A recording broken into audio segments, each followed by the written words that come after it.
Hello, I thought I'd pop on and let you know about the 5 books that I've got on my Kindle that have been sent by Netgalley. They all are published New Year, so I've got a bit of time to read them. And there's a nice varied selection, so I just thought I'd let you know what I've got on my list. Excuse me. So you're going to have to excuse me because I'm going to be looking on and off my laptop. So the first one is by Beth Underwood. It's called The Key in the Lock and it gets published in January. And it is described by Sarah Perry as a page-turning novel. And the premise is, I'll read the blurb. I still dream every night of Polneath on fire, smoke unfurling out of an upper window and a hectic orange light cascading across the lawn. Oh, sorry, I've got a frog in my throat. By day, Ivy Boscawen mourns the death of her son Tim in the Great War, but by night she mourns another boy, one whose murder decades ago haunts her still. For Ivy is sure there is more to what happened all those years ago, the fire of the great house and the terrible events that came after, a truth she must uncover if she is ever to be set free. So it's described as lyrical and haunting, and it's a historical thriller. So that is the first one. So the next one, let me just click off it and find the next one. This one is very different. It's called The Blue Book of Nemo, and it's by Manon Stephan Ross. So this one it sounds really intriguing, and it's to do with the human capacity to find new strengths when faced with the need to survive, and questions the structure and norms of the contemporary world. And the blurb for this one is, Dylan was 6 when the end came back in 2018, when the electricity went off for good and the normal 21st century world he knew disappeared. Now he's 14, and he and his mum have survived in their isolated hilltop house above the village of Nemo in northwest Wales, learning new skills and returning to the old ways of living. Despite their close understanding, the relationship between mother and son changes subtly as Dylan must take on adult responsibilities, and they each have their own secrets which emerge as, in turn, they jot down their thoughts and memories in a found notebook, The Blue Book of Nemo. So that sounds an intriguing one, and that one is again published in January.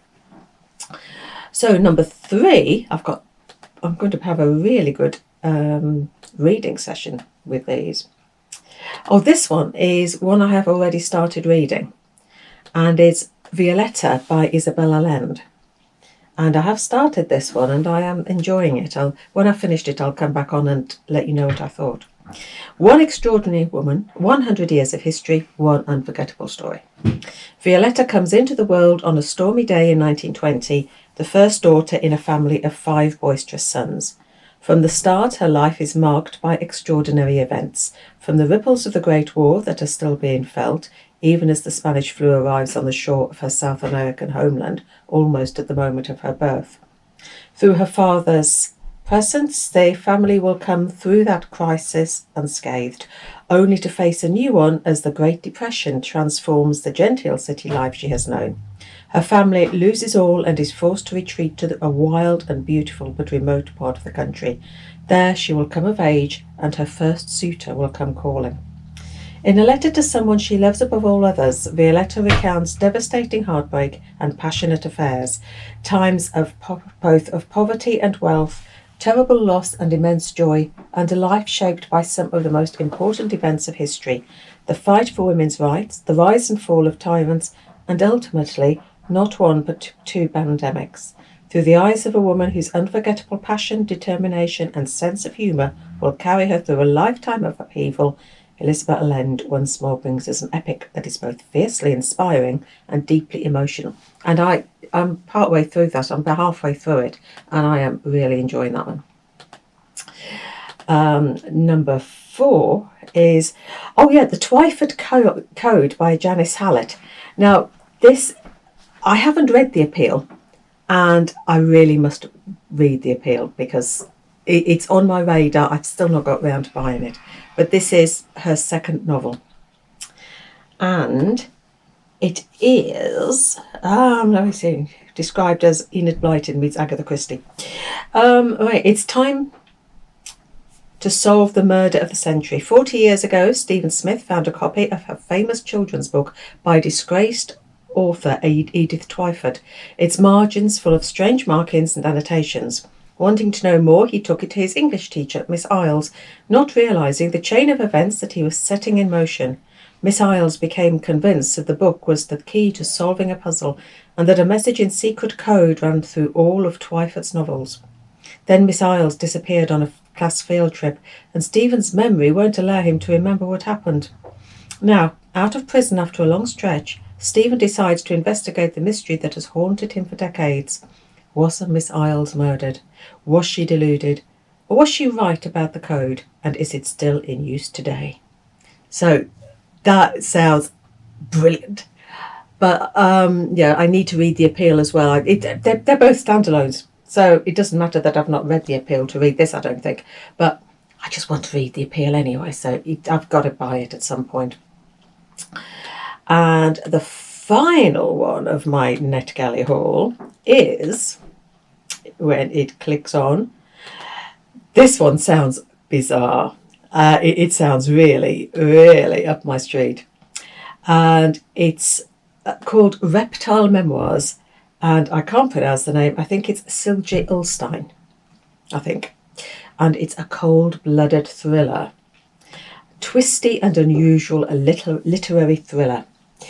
Liv has lots of secrets. Late one night, in the aftermath of a party in the apartment she shares with two friends in Älvsund, she sees a python on the TV's nature show and becomes obsessed with the idea of buying a snake as a pet.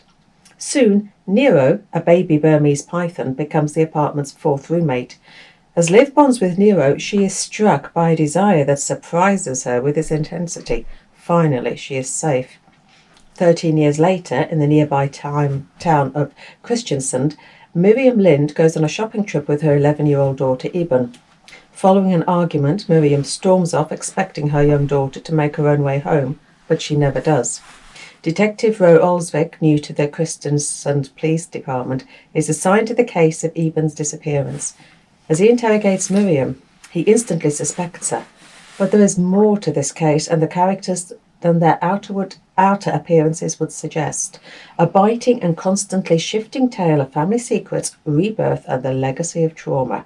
It's a brilliant exploration of cold-bloodedness of humanity. Sounds right up my street. That one, I think that one doesn't come out until March next year. So it's one to look out for. So those are my 5 Netgalley hauls, 5 Netgalley arcs that I've been sent, and I'm really looking forward to reading. So happy reading, take care, and bye.